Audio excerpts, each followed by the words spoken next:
on the meeting minutes. So there needs to be an edit made at the end of the minutes that we adjourned. It says now currently that we adjourned at 6:34, and the correction, Ms. Davidson, is that it should be 7:34. Is that correct? Correct. Yep. So the motion is that we will make a motion to approve these minutes pending the adjustment of the time at the end of the minutes from 6:34 to 7:34 p.m. Do we have a motion? Motion. We have a motion, and do we have a second? Second. All those in favor? It is a vote. Thank you very much. Seeing nothing under item 2, communications, or nothing under item 3 under audience this evening, we'll move on to reports. We have 4 monthly reports for the month of October that we will be looking for 4 motions to approve. We are looking for 4 motions, including administrators, guidance, nurse, and pupil personnel services. Excuse me. Do we have 4 motions? 4 motions to approve. We have 4 motions and 4 seconds. 4 seconds. All those in favor? That is a vote. Thanks very much.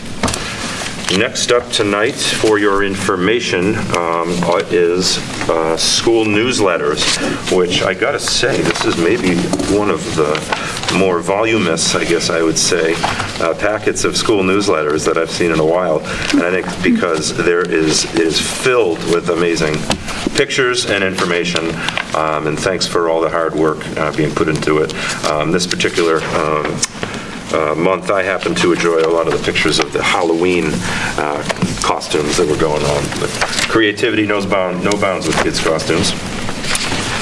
Next up, we have under item D, under reports, we have building usage for the months of September and October.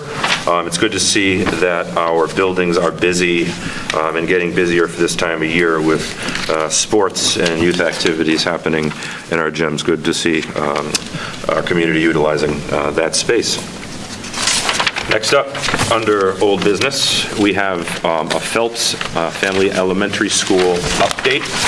Ms. Davidson? The only thing I have for tonight is that the building project is still on schedule. You can check the website regarding photos and pictures every day. There's 2 live camera feeds where you can log on and see. That's all I have. I don't know if you have anything else to add. I have nothing additional to add, yeah. The only thing I have to add is just every day, if you go down there, it's progress. Every day, it's amazing. We were there just happy to see the high school football team play, have another winning playoff game this weekend, and it was still light out and everyone filing in. There's a whole lot of talk about how quick that school's going up and how different it is every day. They're doing a great job. Yeah. All right, next up under old business, item B, we have a COVID update. Dr. Cron. Dr. Cron is going to pass that along to Ms. Hackett. All right, well, thank you very much. Good evening, everybody. We are down to only 9 cases in the district. That includes 1 in the daycare setting, and we have 5 students participating currently in the test and stay program, and we only have 6 close contacts established outside of the school setting. So those numbers are continuing to trend down. Our vaccination rate is somewhat stagnant. Our fully vaccinated for 12 to 15 is at 53%, partially 63%. 16 to 19-year-olds are partially vaccinated 74% and fully vaccinated at 69%. I am very excited to say that we were able to secure late this afternoon a vaccination clinic for students, for children 5 to 11 years old for Saturday, November 20th from 8 to 12 at the Rogers Middle School. So the paperwork's still flowing back and forth between us and the provider, but Social Hospital is not participating in, or not running clinics. So we're going through the state, which is the same vendor we used the last time. So again, that is Saturday, November 20th from 8 to 12 at the Rogers Middle School. We will, pre-registration will be required, as well as authorization.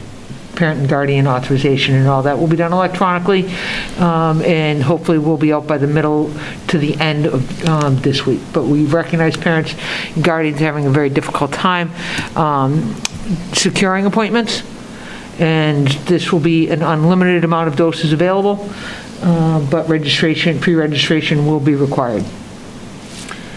Will they have a follow-up clinic for the second dose? Yes, they will. Great, thank you. Thank you, good question, I should have said that, yes. 21 days later, so 3 Saturdays from that, I don't want to do the calendar math. In my head, but 3 Saturdays from, this is the Pfizer vaccine, and this will be a children's 5 to 11 clinic only for the first several weeks. They do not want to be doing multiple tasks. They want to focus on just the kiddos, making the kiddos comfortable, in a comfortable environment for them, and not having a lot of other doses. There will be no boosters, there'll be no Moderna. This is Pfizer, 5 to 11 only. I think that's great. That's a great service to our community to have available to them. Like you said, it hasn't been easy, I know, for a lot of folks to be able to secure appointments. This sounds like it'll be quite easy and easily accessible and in a familiar and safe spot, so that's great work. What was the date? I'm sorry, what was the date again, just to repeat it? November 20th, Okay, a week from just for the Saturday. public, so they have it. Perfect. I know it's a lot of work to arrange those things, so I just want to thank you for you're welcome. making the effort. You know, it's near and dear to my heart to provide vaccinations to kids, and so I know how much work it is, and I very much appreciate it, and I just want to thank you for that. Thanks, we've got a great team. Kathy Ryan and Flora Pang at the middle school, and all the nurses at the elementary schools. It's a great team that's been on the forefront of this. Excellent. So is this only for Rockland Public School children, or is it open to the community or a cousin of a Rockland Public School student? Yes, but you must pre-register. Okay. Authorization and registration is required. Great, thank you. Anyone else? Okay. Now, moving on, under new business, we have a request for approval of fundraisers. We have several fundraisers to approve this evening. The Eston School PAC is going to be running 2 fundraisers. One is a Honeydew Day in November and December, and the other is a Hilliard's chocolate bars sale that will be running throughout the year. So first, we'll look for 2 motions to approve those 2 fundraisers. 2 motions to approve. We have 2 motions to approve. Do we have a second? 2 seconds. 2 seconds. All those in favor? It's a vote. Thank you very much. Next up for Jefferson School, the Jefferson School PAC is also having a Honeydew Day in November and December. We'll be looking for just a motion to approve for that. Motion to approve. And a second? Second. All those in favor? Thank you. Memorial Park is having a fundraiser. The Memorial Park PAC, they also are having a Honeydew Day. Lots of donuts going to be consumed around here. I was thinking coffee. See where our minds are? Gotta love those donuts. November and December, that will be going on through. We'll be looking for a motion to approve that. Motion to approve. And a second? Second. All those in favor? Thank you. Rockland High School, the hockey team has 4 separate fundraisers that they will be running. And lo and behold, the first one is Willow Tree Donuts in November. That's outstanding. That'll be happening on November 27th. Rockland Hockey will be selling ads to local businesses to be included in in-game programs in December. Rockland Hockey will also be running an LCR tournament in January, and the hockey team will also be running a kids skate with an RHS hockey team on December 28th, 2021. That sounds awesome. We'll be looking for 4 motions to approve. 4 motions to approve. And 4 seconds. 4 seconds. All those in favor? Thank you very much. That is a vote. Next, under new business, we have under item B, class sizes for 2021 and 2022 school years. Dr. Cron. Thank you. Not much to say about the class sizes other than to point out that today's student count, when compared to our October 1st student count, we have picked up 38 new students since October 1st. So unfortunately, we won't get credit for that when it comes to Chapter 70 with the state. But just to let everyone know, we have picked up 38 more students. And I'd have to speculate because I don't know specifically, but I can report at the next meeting. I would estimate that at least half of those students are English language learners. So we've had quite an influx of new students, and from what I understand, they're going to continue to come. So it's exciting, but it's also concerning from a budgeting, staffing standpoint. But anyway, just wanted to report that as sort of an addendum to the class sizes report. Question? Do you know the proportion, mostly elementary schools? Are you seeing those 38 students? Throughout the district. Throughout the district? Yeah, throughout the district. Just curious if Yeah. it was more elementary versus Yeah, high school. I'll give specifics. I'll let you know exactly who those 38 kids are at our next meeting, or in a Thursday mailing, or one of the two. It's unfortunate that there's not some mechanism from the state for relief for a community like ours in a situation like this after the October 1st deadline. Go ahead. Yeah. Oh, I'm sorry. We're working on it. Right, and town hall's been fantastic as well, and we had an excellent meeting. You are aware of the situation, and right now there are two separate bills, versions of the same bill pending in the House and the Senate, that is a redistribution of the ARPA money that has been unexpended. And a portion, a very small portion of it, money, but it's significant enough for us, would go to communities who are experiencing a surge in ELL. So we're in communication with our, delegation in an effort to educate them on the, precision of what we're experiencing and sort of pedal to the metal. Good to hear. Yeah. I know it's tough times for all, and education and budgets and fiscal situations, and it's when that unpredictable sort of thing can happen in any community, and it's tough to figure for. But glad to see a whole lot of new faces coming into Rockland schools for the future. Right. That's great. Just from the budgetary perspective, it's a little concerning because last year we sort of led the fight on the enrollment dip that we experienced. And they set aside money for districts who recovered their drop in enrollment, was their response to it. And that money was going to be redistributed this month based upon October numbers. We're probably not going to qualify for that because in October, we didn't have these.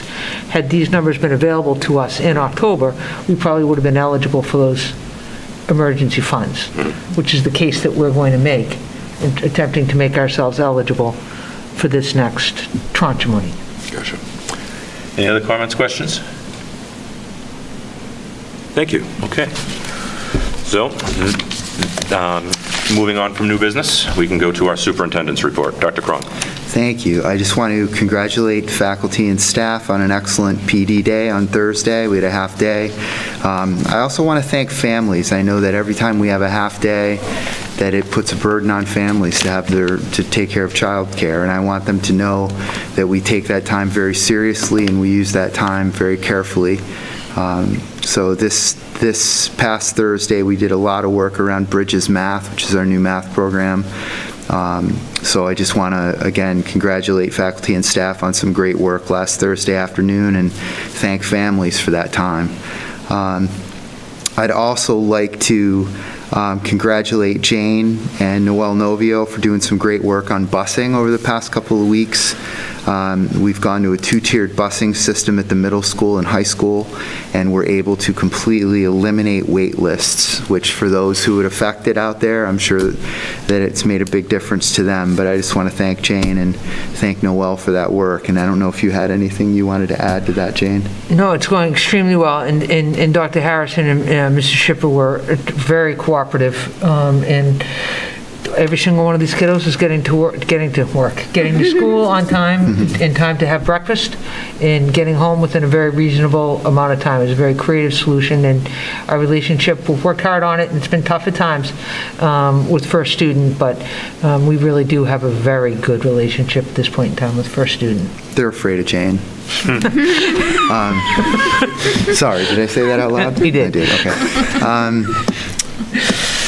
Next, I wanted to just point out, and I think everyone knows this, but we have supply chain issues in the world, and they are affecting us here in school, particularly when it comes to toner, whiteboard markers, paper, just day-to-day items that our kids are using. I'm just telling everyone that because it is what it is, and I know that Jane and Tim Wells and everyone else has been just exhausting themselves trying to find supply. That last week I even went so far as to reach out to quite a handful of my colleagues in surrounding towns, telling them, this is the brand of toner we use, can you spare any? And they're in the same boat. So in general, I'm just asking everyone to be patient.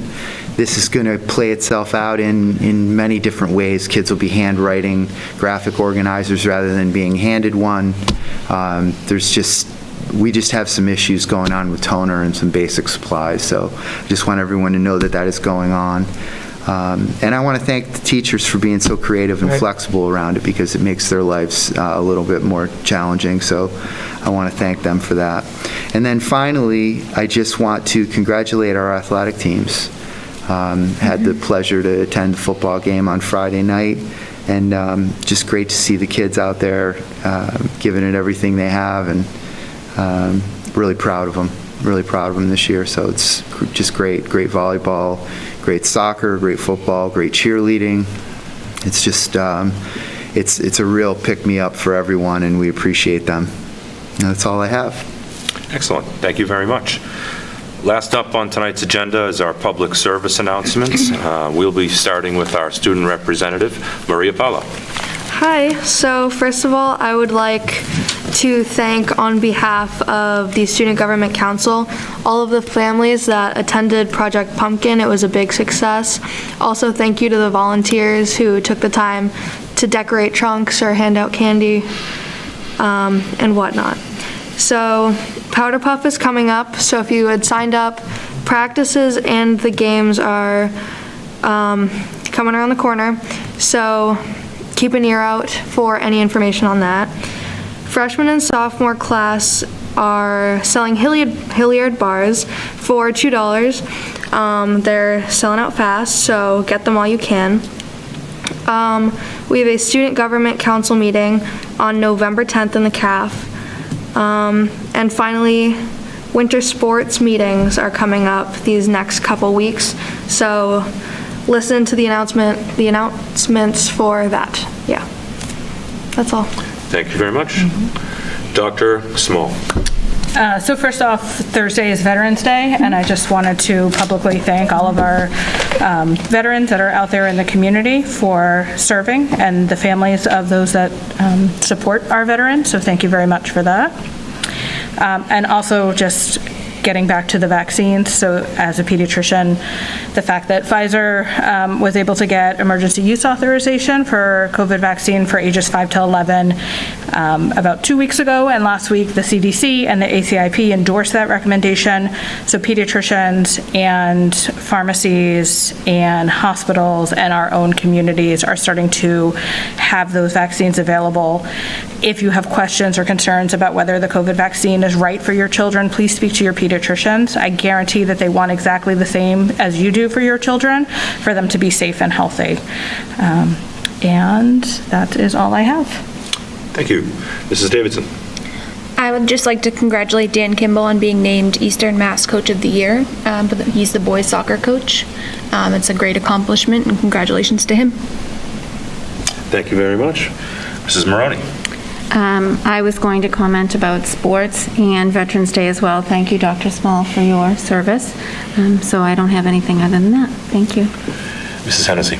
As well, I was going to comment on Veterans Day, so hope everyone does enjoy that day off, and thank to our veterans. Also wanted to, I guess, say congratulations to the students and staff for getting through term one, quarter one. Middle school and high school grades have closed. I encourage all parents or guardians to stay connected with their teachers and use those parent-teacher conferences to see how your kids are doing and how you can support them better, whether it's through academics or social emotional needs. I know I signed up for a couple sessions already, so just wanted to remind everybody to also stay connected. That's it. Thank you very much. It's not a whole lot to say that hasn't been said. Thank you, Dr. Small, for your service. Thank you all veterans for their service. Happy I hope everyone has a happy lead up to what's coming up, a wonderful holiday season. We've got Thanksgiving coming up and then rolling quickly into the Christmas season, and coming up the first Saturday after Thanksgiving. I'm going to keep announcing it, that the holiday stroll is returning, and we're looking forward to seeing everyone's faces on the Saturday after Thanksgiving from 4 to 7 p.m. There are going to be fundraising calendars. They're going to be out being sold very soon, so reach out if you're looking to find how to get one of those. And other than that, that's all I've got tonight, other than we'll be looking for a motion to adjourn. Motion to adjourn? Second. We have a motion and a second. All those in favor? That is a vote. Thank you very much, everybody. Have a wonderful evening.